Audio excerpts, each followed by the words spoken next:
So, Michael, this week we saw, well, a combination of things, two separate, I guess, aspects of the nightmare that is Donald Trump and the Donald Trump administration.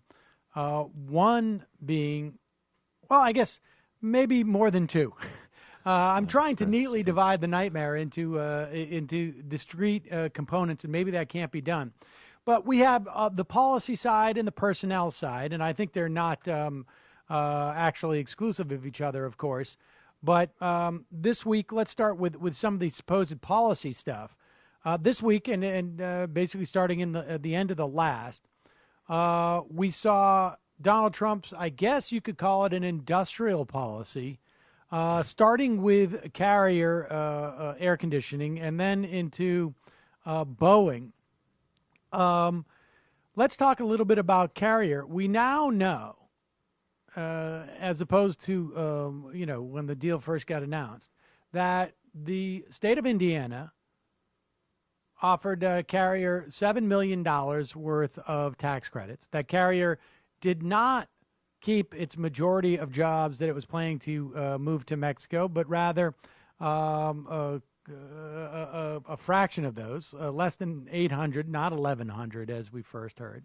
We also know now from reporting that came out this week that the CEO of United Technologies, they do $6 or $7 billion worth of federally contracted work for the U.S. government, was concerned about it and had reason to be concerned about that, as well as the promise of maybe other contracts. So this was completely a stunt that has nothing to do with anybody's jobs except for those several hundred people.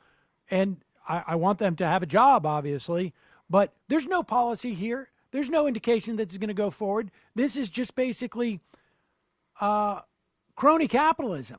I mean, it's basically just like, I'm going to pay you off. It's more or less the equivalent of, here's $50. Let me do a campaign stunt in front of your factory. Yeah, it's stunt-driven leadership, and it also underlies some of his kind of strongman pretensions in a certain way as well. You've pointed this out a lot.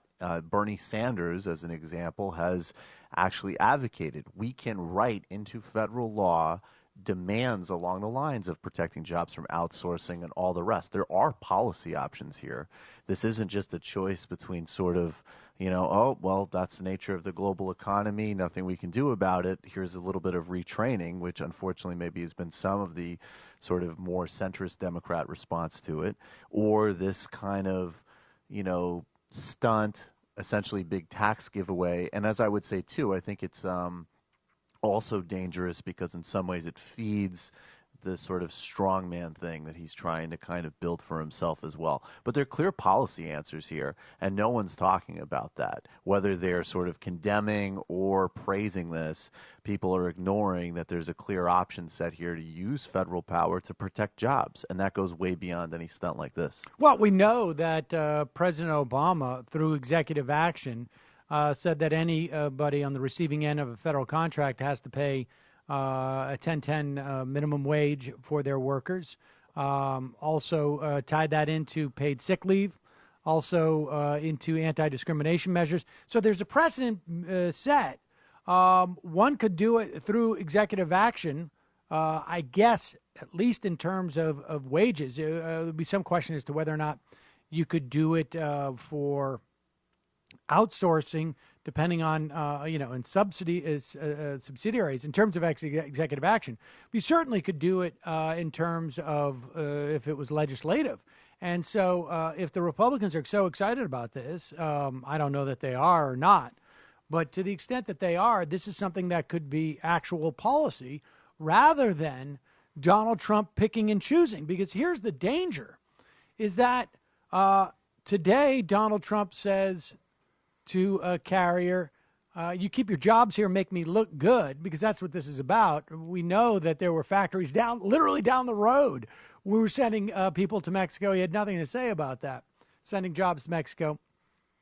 You make me look good by saving 800 jobs, 700 jobs, and we'll give you the tax benefits, and you'll You'll still get those contracts. Next time it could be, hey, you're a big company. You've got a lot of people who travel around. Why not make the Trump hotels your go-to hotel for business? And maybe some federal contracts will come your way. I mean, it's not Donald Trump's money, right? It's just a federal contract. Why not? Well, that's the point, is that if you set the precedent where it's okay, even if you like the outcome, that the process is not important here. And certainly we've had a lot of process which has been destroyed in many respects for outcomes that I don't particularly like, right? I mean, like too big to fail banks, or something like HAMP, for instance, which was supposedly a program during the Obama administration to help out homeowners. But you need to have a process. Well, and that's the road that leads us to Mubarak's Egypt, that leads us to Russia. I mean, quite literally, I'm not being in any way inflammatory or hyperbolic. When you cut out any procedure, like you're saying, and contracts and policy is set on personal whim and interests, those are overtly oligarchic systems. We have an oligarchic enough system, even with what procedures still remain in place, let alone you strip them. And when we come back, Michael, we will talk about the latest whimsical. I mean, it is literally, we're watching, and of course, the president electoral is not the president yet, but we are watching at least what could be a vision of literally a presidency by whim, and just a function of what happens to be on Fox News that morning, and how close he is to his telephone, could end up dictating policy for 4 years, and also causing us real problems in terms of foreign relations. We got to take a quick break. We'll talk more about that when we return.